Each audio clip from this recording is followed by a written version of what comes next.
Welcome back to Second Breakfast and our ongoing coverage of House of the Dragon.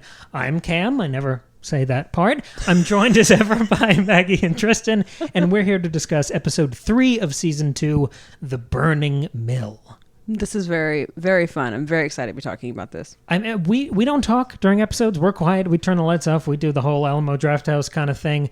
But I had to let loose a couple comments during this episode because, by golly, this was, we'll get to the question, but just to set the table a little, this was my favorite episode of the series. I think by a country mile. The only exception to that rule is episode 8 of season 1, which was Viserys' death, because that one just hit the whole long illness, slow, tragic death so well that I couldn't not relate to it. But this one was so perfectly dialed in. It had the energy, it had the feel of everything I loved the most about Game of Thrones, which is not dragons, it's not CG, it's not spectacle, it's mustache-twirling character machinations. So, well, you know, this episode and that episode of season 1 were the same director, so it makes sense why you like both of those so much. Interesting. Yeah. That's a great pull. To throw it to you guys, though, and the poll question, of course, what has been your favorite episode of season 2 so far? Definitely this one.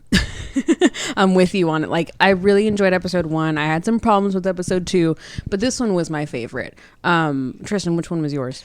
No, I think that's going to be the consensus answer is episode 3. And I was trying to put a finger on why it was just so clearly the best of the season so far.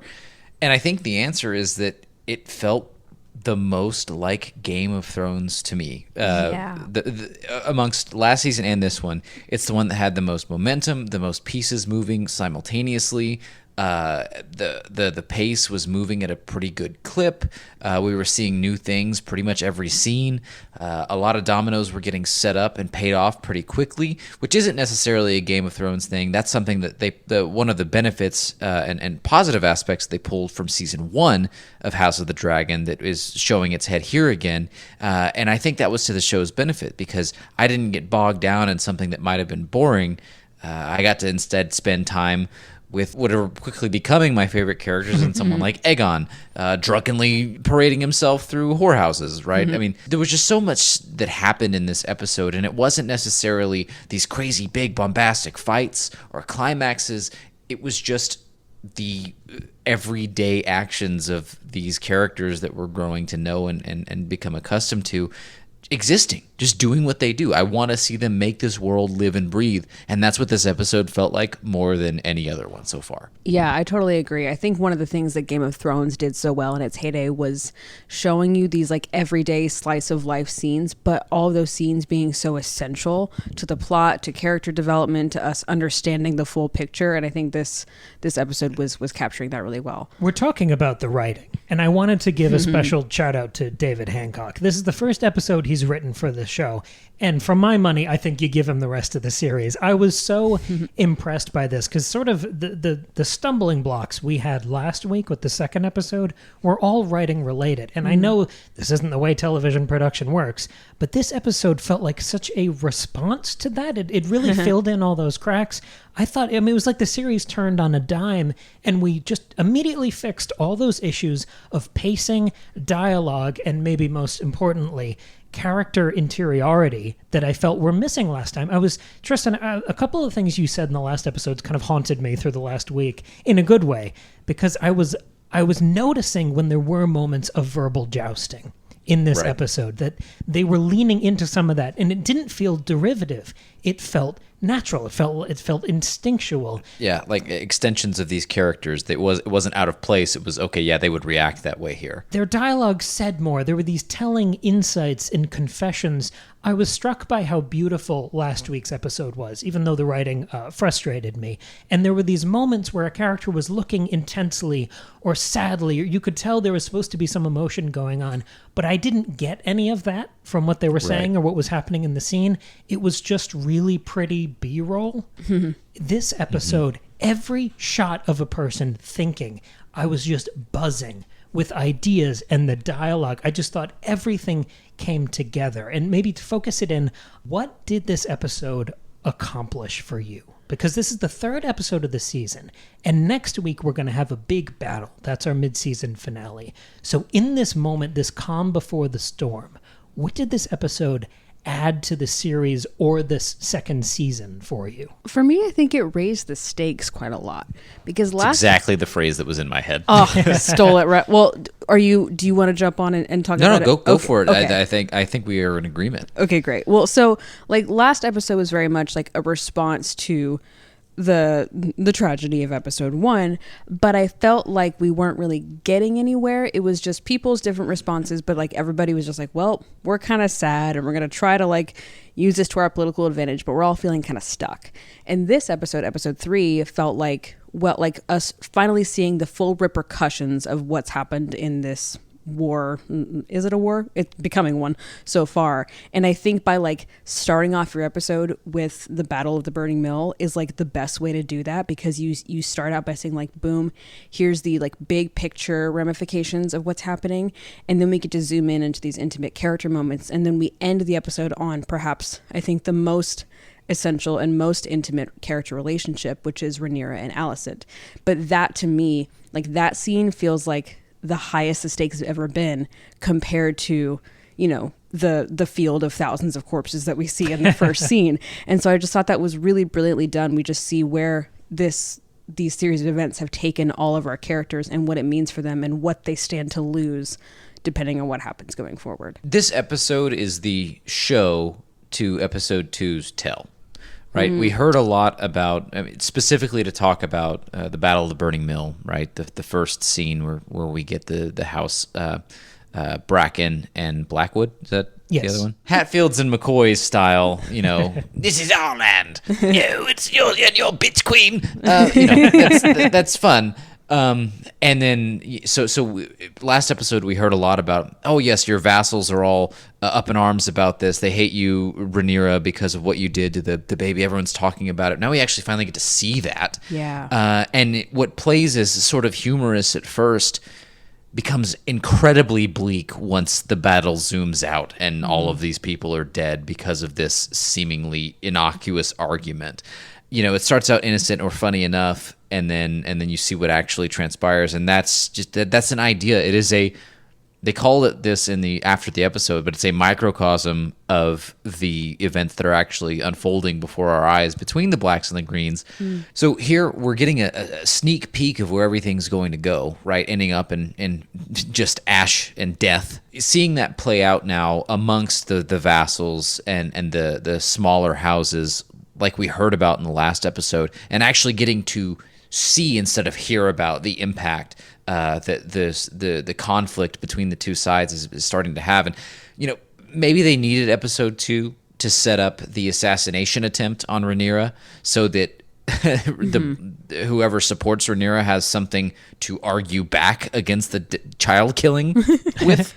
Totally maybe fair. that's what they needed to sympathize and make it believable within the world. For that, we can appreciate the world building that episode 2 had to do. However, the way that this is executed far exceeds what I experienced in episode 2. And not that this is, I don't want to make this like a comparison. Sure. Like this is better than the other, but far and away, my reaction to this episode was to enjoy and be along for the ride and not criticize. So I have a hard time finding a specific thing that I wanted to key into on this episode because I was there. I bought in 100% and it was just along for the journey. And that's where I think that's wanna where be. it shines. I think that's where we all want to be. I want to be strapped into my like little kid car seat and be along for the ride, enjoy this whole thing, and then have nothing to say because it was just great.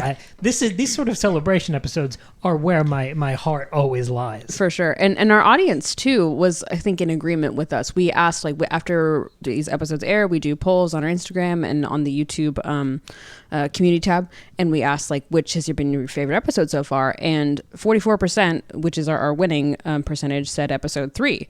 Interestingly, episode 2 got 40, and then episode 1 16%. So I guess people don't like child murder. I think it's recency bias. I think some of that is recency that could be bias. that, but point is people are loving this episode. I think it's gotten pretty wide praise. Yeah, I wanted to jump off the snapshot thing Tristan said, because this episode, I think in spirit, has a lot in common with maybe the mission of the previous episode, where they're both drama-filled character work episodes. They're more about the character's reaction to events than they are about the events. And I think taken together, they speak to the overall mission of the show. because we skip the titular battle in this episode. We completely skip over the Battle of the Burning Mill. True. Which I'm sure would have been pretty and beautiful and intricately staged. But I'm so happy they skipped that action. Because if going back to that question of what did this add to the series, at this point in the season, this is exactly what I needed. Because I don't think you could dismiss this episode in the way people sometimes do by saying, oh, it was just a setup episode for the next one. I think this is exactly what the show needed. It was that happy medium between Game of Thrones and House of the Dragon. It was that real-time character investment. When you see some of those moments in the behind the scenes after the episode, the director talking about how important it was to see Kristen Cole alone, to peel back those layers and see what he was like in his quiet moments. We've been begging for that, and she did it. It was beautiful. When we see Aegon II be spun up and aggravated, we see that divide widen and expand between him and Aemond. I thought so many of these pieces and characters were pushed forward on the board. I got so, as much as I enjoyed watching this, it also made me incredibly excited for the next week. That is success in this world. Well, totally. And then I think to add to that, the choice to not show the battle here makes sense because nobody in that battle is a character we're invested in. However, the conflict itself we are invested in. And so in order to demonstrate that conflict, they show not the bloody battle, but the deeply personal and intimate argument that takes place beforehand. That's what matters more. And so then next episode, when we do get a big battle, which seems like we are gonna, the characters in that will presumably be people that we do have investment in already. And so the choice of what to show, what not to show is really thoughtfully done here. And I think is also honoring that peak Game of Thrones mentality. Yeah, and to that end, I think they utilized Rhaenys very well because she spoke that to life. Obviously we saw them have the argument before the battle. We didn't see the battle. We saw what got them there. And her dialogue emphasizes that eventually people aren't going to remember what got them there, just that they hate. Right. And right now they're talking about the two different assassination attempts, but you could take it further back to when the crown was usurped. You could take it further back to when it was taken away from Daemon and given to Rhaenyra. Right. There's so many different trespasses that have occurred across these two seasons that eventually it's not going to matter what singular event sparked all of this, because it's just one angry ball of hate and fire that is just it's going to feed itself. And how beautiful is that cross-pollination? We're going to talk about Daemon later, but him getting to Harrenhal and talking to the new Lord Strong, who's played by Simon Russell Beale, who, of course, has a long and storied career, but recently I know him from Death of Stalin, which is a beautiful black comedy farce about the aftermath of Stalin's death and all of the Game of Thrones level politicking. This is from the guy who created Veep. And it's that sweaty, nervous aftermath of Stalin with all of these guys scrabbling around for power. For him to explain to Daemon that who knows why the Brackens and the Blackwoods hate each other even more. That's the reason itself has been lost to time. That's a beautiful way to tie all of these grievances, these dueling child deaths and murders and assassinations, to tie that up in a bow and just deal with the present circumstance. It felt like kind of graduation day for House of the Dragon. The next segment I wanted to move into here is just a moment observing how beautiful this episode was. I thought this was one of the more gorgeous pieces of fantasy I've ever seen. The wide shots, the locations, the staging, and on a very simple level, the blocking of the actors, the positions within the frame. If you've seen Succession, there's a moment in the season 3 finale where a character is going through a bunch of bad shit and he confesses something to a couple other characters, and there's one shot where the camera kind of pulls a little bit to the left, almost like the cameraman's moving in real time, and you see that they're framed in this perfect, it looks like a painting, the way that they're all staged in the shot, kind of thinking and leaning and filling each other's negative space. It looks so choreographed. There are 1,000 of those blocking moments in this episode. Corlys and Rhaenys talking over that little ledge Oh, and yeah. holding each other. Yeah. I almost cried, and I didn't even hear what they were saying. And she's like standing up on something, so she's higher up than him, kind of looking down at him, and it's very really intentional. Aemond Cool. and Aegon on the brothel bed. Oh yeah. Rhaenyra and Alicent in front of the candles, that almost midsummer, like, full daylight horror approach to Bela buzzing Kristen Cole. Every shot of Yeah. Daemon walking through Harrenhal. The colors, the costumes, the opener, the bodies, that sword in the kid's head with that hard cut to after the battle. Yeah. All around, this was just striking, memorable imagery. I was just, were you guys hit like this? Did this feel like it looked different to you than it has been? Yeah, I mean, this show always looks good. Like, that's just been the magic. And I mean, part of it is they've got this amazing budget where they can make it look so good. But this show always looks good. But this one did stand out to me. I think a big part of it is that blocking that you're talking about, Cam. And also, we got to go to so many, like, we got to go to new places here. All over the place. Yeah. Yeah, like we got to go to Harrenhal, we got to go to that big field where Bela's on her dragon. Like, we got to go to these extra places, and even that beautiful set that they're on underneath the ship with Rhaenys and Corlys, like we're talking about. So I think that was part of it too. But also to talk about visuals, something else that I noticed, and I don't know if I didn't catch it in episode 2, but I noticed when we started episode 3, they've added little additional scenes to the tapestry in the opener. If y'all listened to our episode 1, I did a whole segment on the tapestry thing, and I won't rehash it here, but they've added what have they've added the death of Jaehaerys, and I think Rat catchers. Yes, and the rat catchers. Yeah, so they've added some elements there. And I thought that was, number one, cool, just to like see it appear. But I think also I think supports one of my arguments there, which was that the point of doing the tapestry in this way is to demonstrate that this story is still ongoing and is still being told, and history is still being crafted. And I think after episode 2, Rhaenyra the Cruel, where they're painting Rhaenyra as this executioner, like this cruel evildoer, putting the murder of Jaehaerys into the tapestry, I think kind of cements that idea. So I really liked that as well. Yeah, and I mean, just the general overarching visuals of this episode, I agree with your premise, Cam. I think they are a step up. I don't know where it came from, but I noticed it with Harrenhal, right? When Caraxes flies up on top of the castle. So cool. That was like the most metal moment in this show so far. It was pretty Just awesome. Full dragon armor, descending upon an evil looking castle in the rain. Oh. Come on. That cool. looks so cool. And Cam and I have been in the middle of playing Elden Ring, our own playthroughs right now, and it felt so much like that. It felt so much like a video game, especially with Daemon creeping through the hallways, sword drawn, ready for a fight. Obviously that never happened, but just it all looked so cool, and it evoked that feeling of like, it was very harrowing. It felt like it looked. You mentioned the rat catchers that are in the tapestry. The visual of the rat catcher that actually killed Jaehaerys, now strung up in the city, festering, being the sort of symbol for how this entire conflict is going. It's still there. It's only going to rot and get worse as time goes on. And again, all those rat catchers are still strung up in the city. It's like, it's another analogy for, we're forgetting about the things that happened in the past. We're going forward. We're just going to have a war now. It doesn't really matter what came before. That's all going to still be there and still fester and still be an angry spot and a sore spot. But that doesn't really matter. We're going to leave that back in the city. We're going to take this war to each other at this point. And so I think that we're done with the buildup.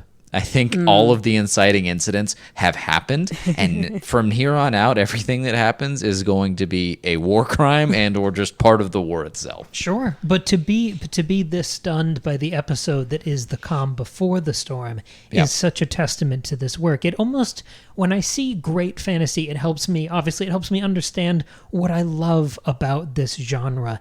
And it was as much the blocking as it was the dragons. Actually, it was much more the blocking of the actors than it was the dragons. I could be petty and name a bunch of other shows with much bigger budgets that look like shit. Yeah. But it's not about money. Right. And I think that's why I want to give a shout out to the director of this episode, Geeta Vasant Patel. I would give, in the same way I love the writer of this, I would give her every other episode of this series. I thought she did. I mean, the level of fantasy we're working at here, it is epic, it is arched, it is operatic work. And I think it speaks to, like you're saying, Tristan, that new emphasis, that new era of this story. But to move to something a little less literal with the visuals, we had, I mean, last week's episode sort of feeling like an intervention now, but we had this moment where we decided to move past Team Black and Team Green, that it wasn't really productive. It was very reductive, actually, to the conversations about this show. But to sort of reframe that idea, I wanted to ask you guys, and this was a poll question we threw on Instagram and YouTube on our social media, what side of this war do you enjoy watching on screen more? The Blacks or the Greens? Who speaks to you? Who do you get all giddy when they come on screen? Yeah, this was an interesting shift for me, for both of us, I think, was that so far when we had asked the question, like, which team were you? I'd always said Team Black because obviously, like, duh. But I'm finding that I'm enjoying experiencing and watching and learning about Team Green much more. I think partly because I said this last night, I was like, everybody, like all the Blacks, they're all just kind of sad. Like, I mean, rightfully so. They're all sad and like they're dealing with their own shit. But like the Greens are just, they're psychotic and like that's hot messes. They're absolute messes. Like I love watching Alicent. She's one of the best characters ever in this like whole universe. Like I love her. George R. R. Martin's universe, not like our conscious universe, but whatever. And like obviously Aegon is so Tristan fun to called watch. That one. Yeah, Aegon's like such a joy. Kristen is such a mess. Love watching him fall apart. Larys is always creepy and gross. Love seeing him. Aemond is something else. Like that is so interesting to see unfold and to see how they all respond to the things that are happening and see the ways that they grow and change or don't change. So that's been really fun for me. So for me, I mean, I'll absolutely echo that and agree with it. I mean, it's way more fun to watch a hot mess express than people who like seem like they know what's going on or want to do the right thing, right? Rhaenyra and her side is definitely preoccupied with what do we do next? We need to make the right call for this war. Her council really wants her to act. She's trying to, be very cautious, doesn't want this to escalate any further than it already has. Rhaenys is giving good counsel to her as well and sticking up for her.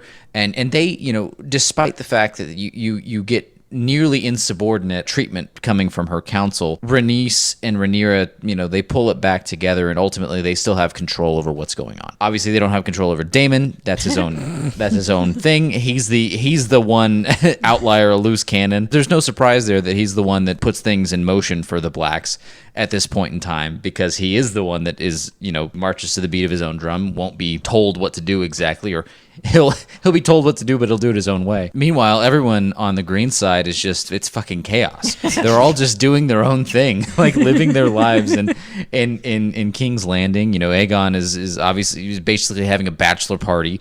And Aemond turns out is in the same exact fucking place. Also doing his weird sad boy routine, I guess, with the prostitute that he lost his virginity to and continues to cuddle with her every night. That was an interesting bit of lore. Yeah. Rough. I mean, those pieces are, each and every character over there has their own just absolute nightmare of a life. And I'm living for watching that happen. Totally. But obviously I'm still rooting for Rhaenyra, but it's a little more boring to see her make the sacrifice of sending her kids off to Pentos, or make the good decision. Obviously that's what I want in real life. She's doing the right things. But if I'm watching the show, I'm like, all right, let's see what's going on in King's Landing. That's there's some exciting stuff going on over there. This episode did a lot of good world building in an organic way. So what do I mean by that? Harrenhal, as an example. When we see Simon Strong talking about how he has no loyalty to House Strong because he's damn sure that Larys is the one who killed his brother and father. He has absolutely no qualms about that because they're talking about, Harrenhal, if you hadn't noticed, is pretty damp. We have trouble lighting stuff on fire here. That was no accident. And so getting some of that development of both he and Larys is the looming shadow that continues to grow throughout the season. I feel like I want everybody to keep an eye on that after I talked about that the first episode. I think he is. I said then that I think he's in the strongest position he has been in this series, and he has only doubled down on that each episode since then. Totally. And now we see him as the master of whispers. So he is Peter Baelish. He is Varys in an official capacity now. So between all of that and getting more about Aemond and his weird, fixation on this prostitute, I'm kind of worried for her life now because he might see her as a weakness and, go off the rails and decide she has to die. I hope that doesn't happen, but he's clearly embarrassed by what went on in that in that scene by the end. So, and then obviously we see Aegon is really, really struggling with power, this sort of imposter syndrome. So he's dealing with it by going and getting more drunk than the squire, who this was actually all for. He has that one moment where he's like, "This is all for you." It's not. It was all for him. And just getting to see all of that, and all culminated in the scene that we have to talk about. Oh, we will. Are we ready to get there? No, we got to hit Daemon first. If that's yes, okay. you're right. He needs his due. He needs his due. Oh, sorry. Before that, Maggie, what did the audience say about who they preferred? They said that they prefer watching the green, 60% green, 40% blacks. Okay, so, well, they were right, and they've always been There's right. still quite a mix. I'm glad that we're not all unified. It's good to have variety, but with the audience is with us on this one. But we have the popular vote. I mean, you like watching the greens the most, too. You didn't answer the question. Yes, okay, absolutely. You answered for both of us in yours. You're welcome. So Daemon gets his own little side quest here. He is just playing Elden Ring here. Nervous around corners. We don't see him dodge roll, but if the shot had gone longer, we would have. And you can make that connection because George R. R. Martin co-created and wrote most of the lore in the world for Elden Ring. And that, just like this, is fantasy at the highest level. My question for you guys before I tell you my little theory, what was your takeaway from giving Daemon this side quest, this horror, fantasy, fearful side quest? Is this just set up for the battle? Is this just to make us nervous about him? What was the takeaway from giving him this side quest at this moment? I think it's really emphasizing how distant he feels from Rhaenyra and how ineffective he feels. Like, all of season 1, our conversations around Daemon were about his impotence, and he can't do what he wants to do. He can't accomplish what he wants to accomplish. He can't marry who he wants to marry. And even in this part of the story, when Daemon has effectively started a war by ordering the murder of a child, even then he's not quite getting the credit or response that he was hoping for.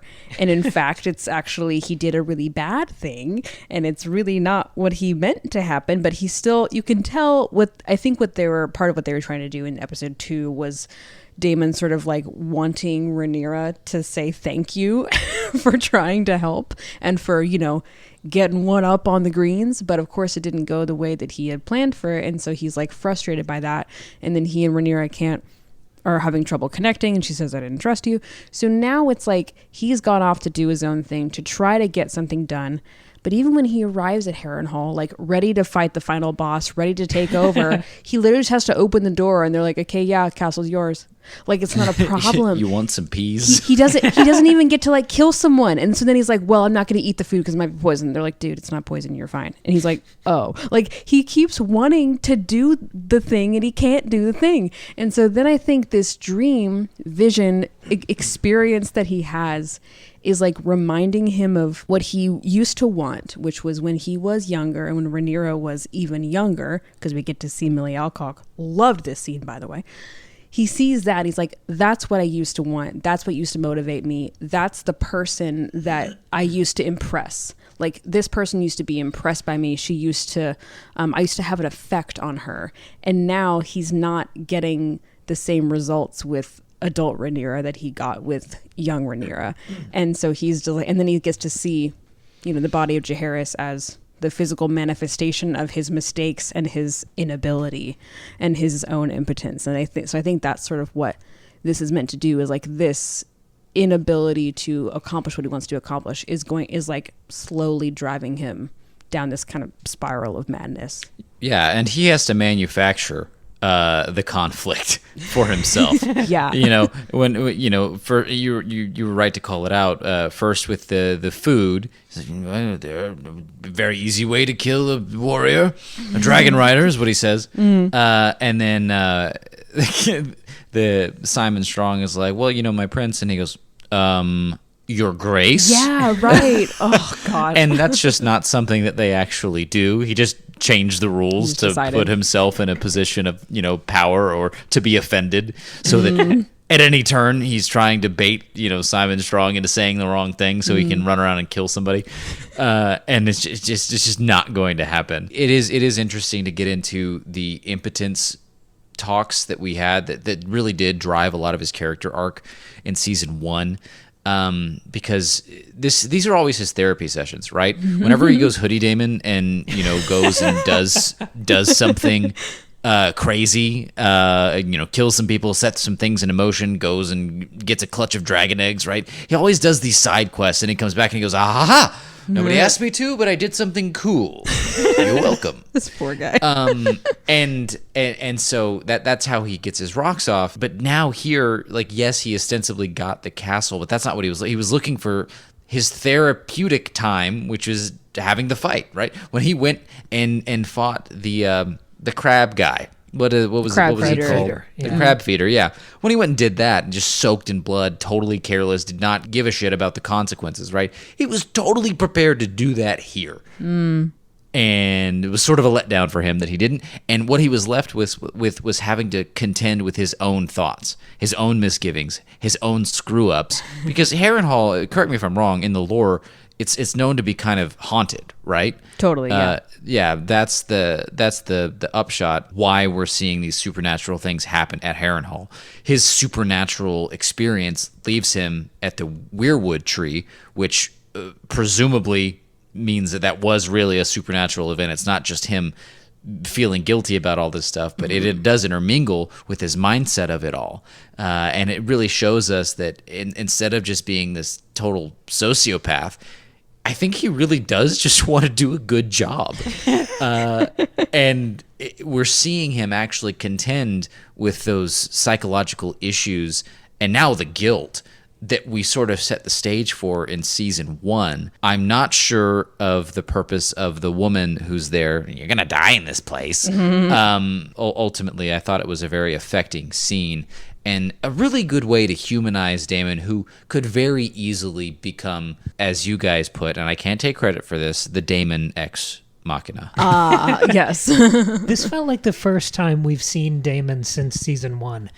For me, this felt like we rebooted the computer and remembered we had Matt Smith to work with, because the pettiness, the frustration, the impotence of that character, we saw that finally. We've seen him in the previous 2 episodes of this season. He's been there, he's been in the background, he's been brooding, but it's in a hollow sort of way where I don't get anything out of it. I see him, I like looking at him, but I'm not learning anything. I'm not engaged with anything. And this episode, there was so much. The character, not only we gave him room to breathe, but we also just gave him the spotlight. He was reflecting, he was worrying, and most importantly, back to shouting out the writer, David Hancock, of this episode, we got to hear him talk.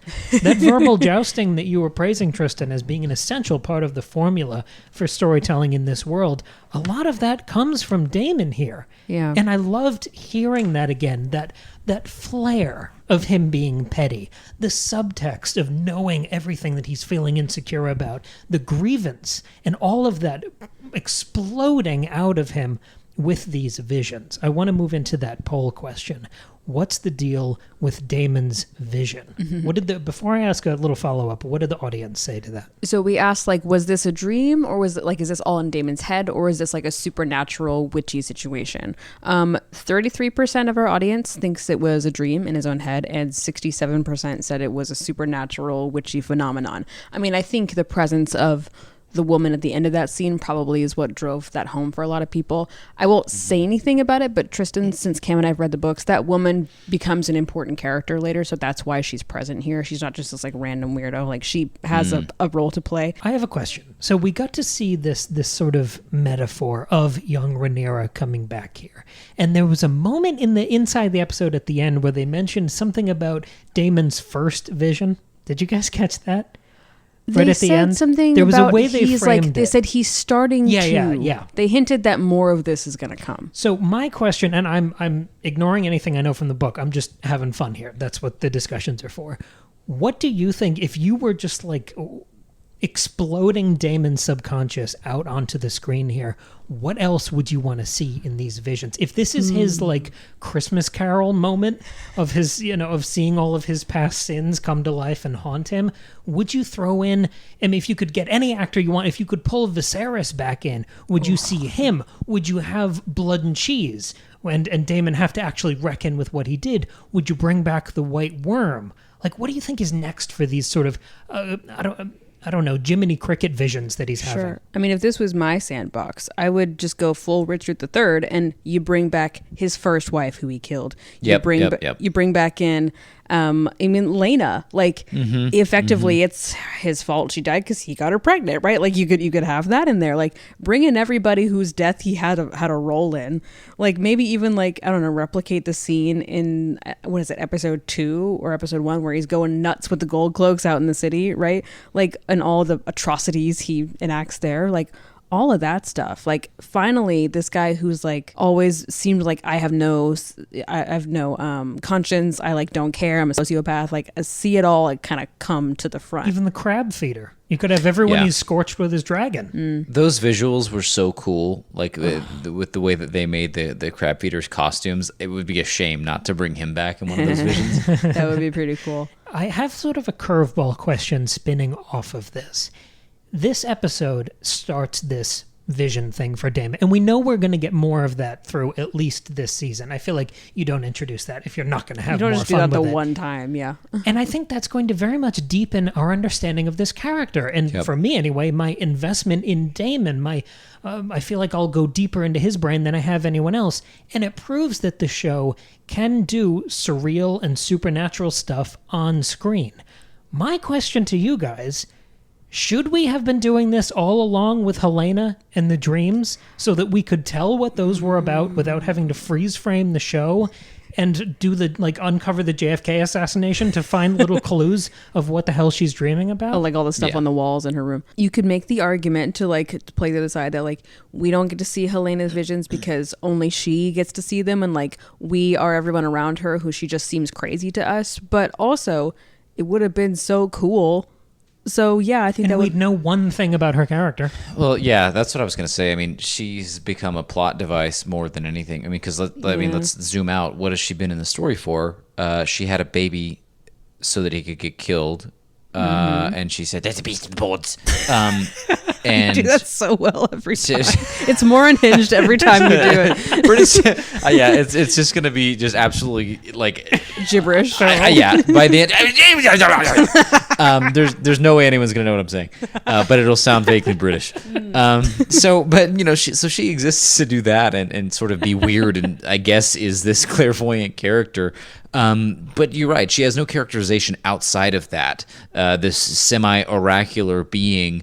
And to further sort of describe the schism and the difference between the visuals in this episode versus the first one, the second episode, sorry. The visuals there, it felt a lot like a music video. In that they didn't all necessarily make sense. They were these still images or lingering images that were supposed to be telling us a story, but it was so heavily up to interpretation of and not in a good way. Not like they left it super ambiguous. It was like nothing was happening and you're supposed to draw something from that. They're in the funeral procession and Helena's looking up at the confetti, the funeral confetti. I don't know what to call that. I think it was actually hops. I think I learned. Okay, that. So she's thinking about what craft beer she's going to brew, I guess. But it lingered on that for 20 or 30 seconds of her just looking into that, and I don't know anything about Helena's character enough that I can say, oh, she must be thinking about this. Yeah, right. Obviously she just lost a son, so she's probably thinking about that or lost in thought on that. But, there's no other story for her to have, and they deprived us of that whenever they didn't allow she and Aegon to have that scene together. Right. So, I feel like if there's a misstep in the series so far, it's just the treatment or lack of development of Helena's character. Add that to the fact that her scene with Alicent in this episode, again, I find myself forgetting that they're mother and daughter. Like, I'm with you. Yeah. Even the familial relationship is not coming across to me. And I don't know if that's intentional, if she's supposed to feel hyper disconnected and disjointed because of these oracular visions that she gets. But it feels like she doesn't belong over there, especially with the development that the other two brothers in Aegon and Aemond are getting. And then Alicent, of course, herself, and Otto, everyone else over there. Larys even. Yeah. Foot Guy has gotten more character development than Helena. For real. Yeah, like I feel like if we'd had a bit more time with her and gotten to do something like you're suggesting, Cam, where we get to like see firsthand her visions, then at least we would feel connected to her. And then seeing her disconnect with the rest of her family would mean something to us. Even her POV of that funeral procession with all of the commoners scrabbling up at her, that would have sold it a little more. Like, for characters who are driven by dreams and visions, we're 12 episodes into this series. How much more connected were you with Bran Stark 12 episodes into Game of Thrones? For real. Yeah. Like, it's hard because you got so many characters, you got so much setting up to do, but I agree. This is sort of the weakest point. And so then, when you see Blood and Cheese, that's a big one of the reasons why it wasn't as effective, was because, like, yeah, I feel for this woman who's seeing her child die, but I also don't know anything about her other than she's kind of weird. And it would have been more effective if I had seen some of the disturbing visions she had seen and like connected with her in some way. So yeah, Cam, it's weird that they're demonstrating that they can do this, and they just didn't with a key character. This is not a lambasting of her performance, No. her actress's performance so far. I just and maybe we're being hasty. Maybe there's going to be something for her in the next few episodes. I just think it's when you compare Helena to all of the other rich characters that have really made the Greens more fun for us to watch this season, it's just sort of like, that there's something there they could dig out. It just hadn't really clicked for me yet. Yeah. If anything, it's that when we see that you can do that work with Daemon, it makes me frustrated that we could have been doing that work with Helena. Right. I want to know this character better. Totally. Yeah. Now we get to talk about the big meatball, which we've been waiting. We wanted to push to the end as a little finale here. Dramatization. This is the point Maggie and I talked about in every episode of our Fire and Blood coverage over on Patreon, which is still going, by the way. We just dropped episode 9, volume 9 of that chapter by chapter discussion. It's like over an hour a week of, I think, some of our best analysis ever of a book. Go check that out. But we titillate me a little more. we talk about dramatization because the difference between the source material and the show is very different than how it was in Game of Thrones, because this is an assembled history instead of a real-time narrative. And this episode in particular, I think, took a step forward in that work of dramatization, because we're not just translating or bringing to life the events that are recorded in Fire and Blood. For the first time in a real, meaningful, big meatball sort of way, we are filling in the gaps. And this episode took us behind the scenes, in between the lines, for an off-the-record Hail Mary side quest that is not recorded in any of the histories because it is so secret. Of course, I'm talking about Rhaenyra sneaking into King's Landing to meet with Alicent wearing the disguise of this Septon habit. And I know we're going to talk about it, but just to compliment it properly first, I was so blown away by how seamless this felt as an addition to this world, how undeniable it felt as an addition that enriched this story across mediums. It makes the book better. It makes the show better. This was such a coup de grace for me. I loved it. I know. I've been thinking about this scene all day. I was loving this episode already. I was like, yeah, this is definitely like the best episode this show has had, at least this season, if not ever. And then we got to this scene and I was like, oh, it was so exciting, because this is not in the books at all.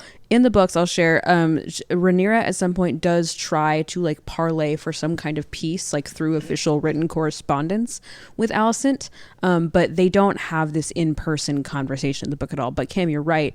It, of course, could work so well as an event that, of course, the Maester didn't write down because nobody knew about it.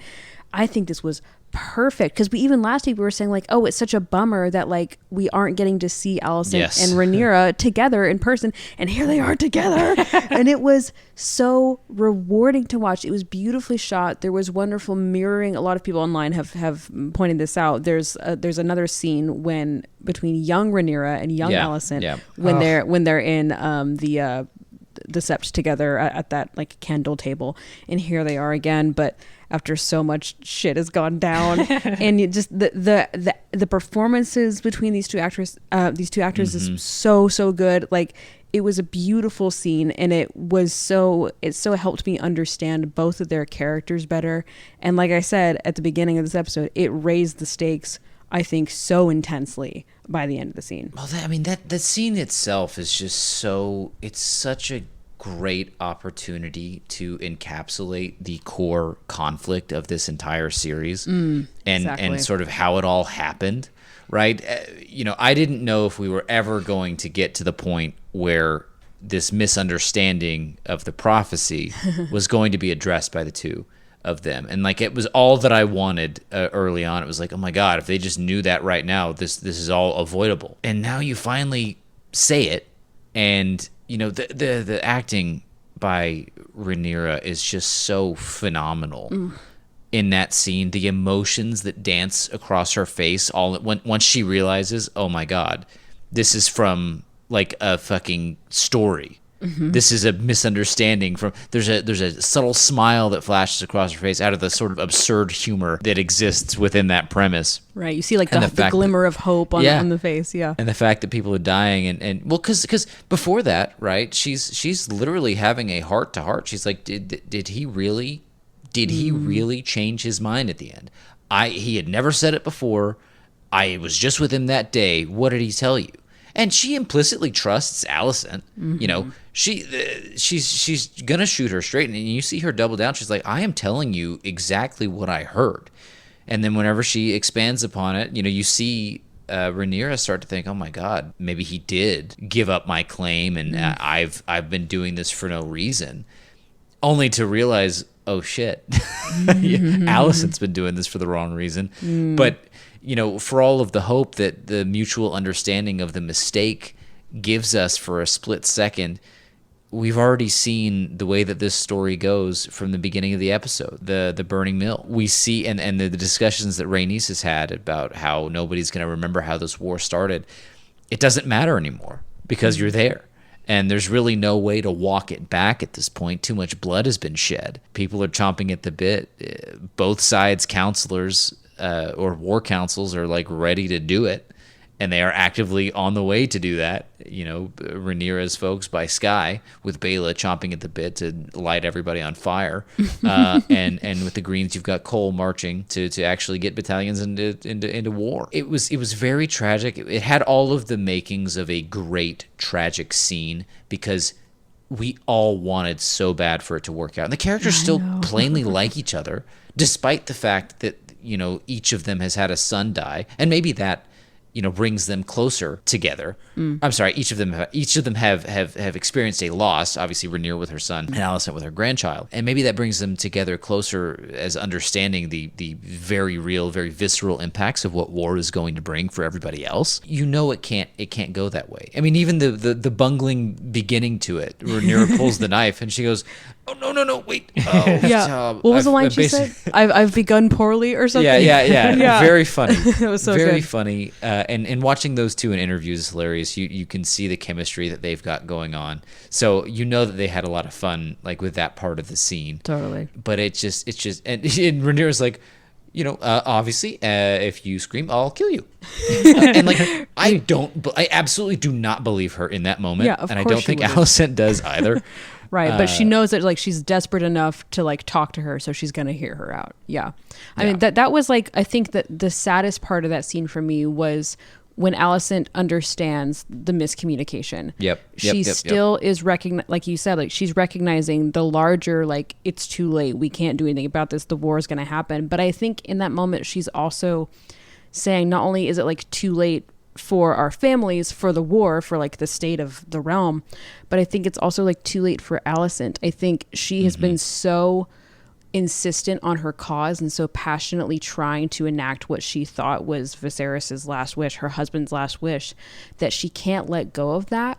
And so I think she's also saying, like, it's too late for me. Like, she has to convince herself that she's doing the right thing still. Otherwise, what does she have? So I think it's sort of her trying to convince herself of this false truth that she's created for herself. And that, I think, was the saddest thing for me. Also, if she comes out and says it, she dies. People call for her death, right? I mean, that's true. She can't do anything about it. Yeah. So she's got to believe it.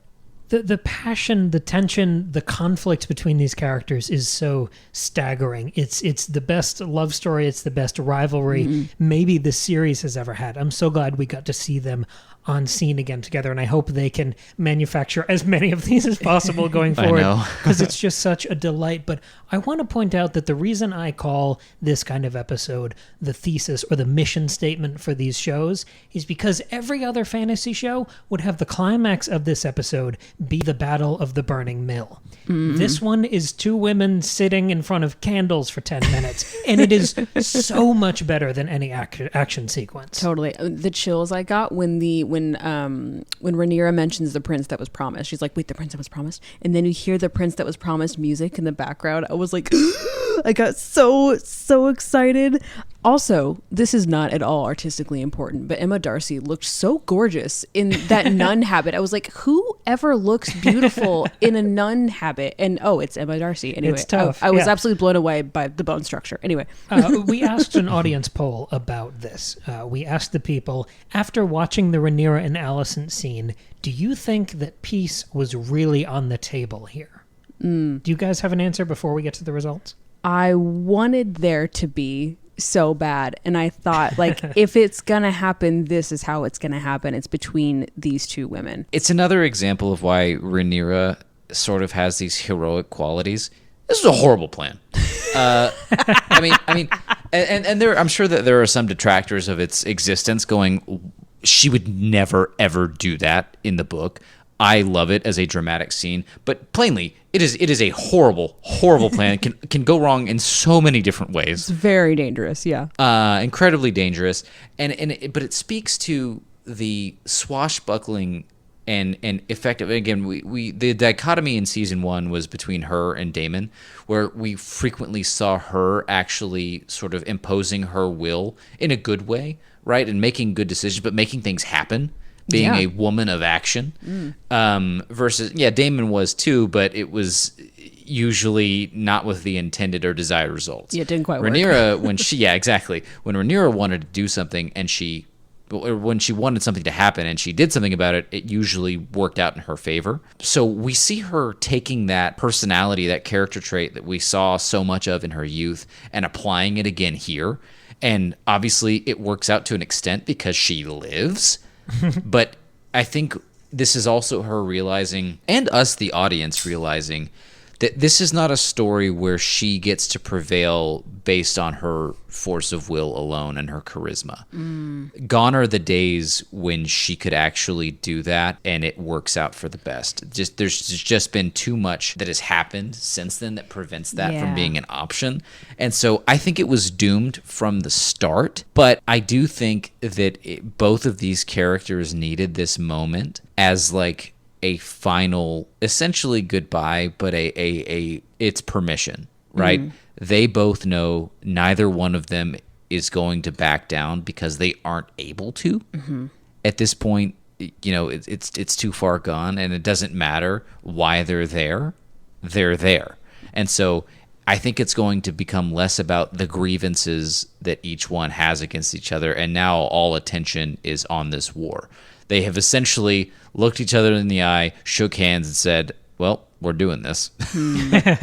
Yeah. Maybe a way to refine the question and kind of wrap this up, because I agree with both your points, and I think I understand the scene better after hearing you guys talk about that.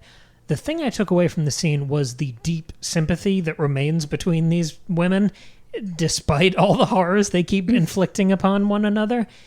And I think the tragedy is that it's not up to them, that there are all these other people. There's the Aegons and the Aemons and the Daemons of the world who will make sure this thing ends in bloodshed and battlefields.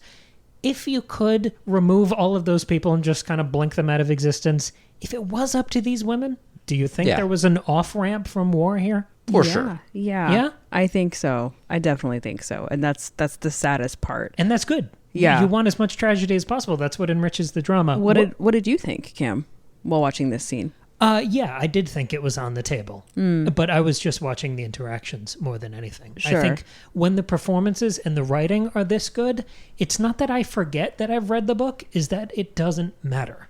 I think Game of Thrones was spoiler-proof. I was doing a study abroad thing when Game of Thrones was really popping off. I was listening to the audiobook, walking around Oxford, and it was the best immersion you can possibly imagine. Mm-hmm. But everyone else on that trip was also into the series, and they spoiled me on almost every death. And it did not matter. Oh, how awful. It didn't affect my enjoyment or even shock at some of those turns. And I think this scene was so powerful because the production was just firing on all cylinders. What did the audience think about this question? The audience was more in line with Tristan. They said 56% said no, peace was not on the table, but 44% said yes, they almost had it. That's a pretty good split. So though. yeah, because you need so. the scene to feel viable. If it doesn't feel possible, I think it's just a feint and it doesn't work. Yeah, and even if you don't think like they almost do have it, you still watch this scene understanding why they're having the conversation they're having and why they might think, like why Rhaenyra might think that peace maybe is possible. And as much as it was important for them to sort of come to that understanding, like, we shot our shot and we've just got to move forward now. This scene also had that intended effect, I think, for the audience, because there are a lot of these things based on their relationship when they were younger and based on, the scenes whenever they're kids or teenagers. They have like the dinner scene, right, where everyone sort of meets up for the first time. They were creeping towards trying to make things better as between themselves. Their kids had inherited the animosity, right? But they still had some loyalty to one another despite being hurt, right? And so the idea as this series has gone on into season 2 is like, well, what if they could just talk and have this quick conversation about these core misunderstandings that if they could come to an agreement about what really was said or what really happened, maybe there is a way out, right? So the show has checked that box and said, hey, look, they gave it the old college try. These obvious things that you would try first in modern day society, right? They are going through and they are making sure to try to do that. And it is just, and that's the tragedy and heartbreak of it, is despite their best efforts, this is a doomed journey for both. Yeah, it's just as doomed as the Brackens and the Blackwoods. Yep, exactly. Beautiful symmetry to open and close that episode. This one was just a home run for me. I was so happy watching this and talking about it with you guys. As always, if you didn't make it in time for the audience polls, we welcome your thoughts and theories in the comments down below on YouTube, on Patreon, where you can get all of our episodes and bonus episodes. We've signed a contract with the audience. We're only contractually obligated to do one a month, but lately we've been doing bonus episodes every goddamn week. Every week, baby. And that is, most of the time, it's Fire and Blood, where we're going chapter by chapter through that source material. But we also take breaks, like we just did, to talk about the 3 Sam Raimi Spider-Man movies. And on Friday, if you want even more, we've got our chapter by chapter coverage of A Game of Thrones. This Friday, we are doing Tyrion chapter 4. And when I tell you I have the best Tolkien theory I've ever had on this episode, you got to check that out. And that's just a regular episode. That's not a Patreon. Like No, our it'll Game be of here. Thrones series is part of our regular stuff. So yeah. definitely check it out Regular if you programming. haven't. So thank you very much for listening. Thank you for making these possible. Thank you, Maggie and Tristan. These are my favorite episodes to do. This was so much fun, and we will see you in just a few days with a brand new episode.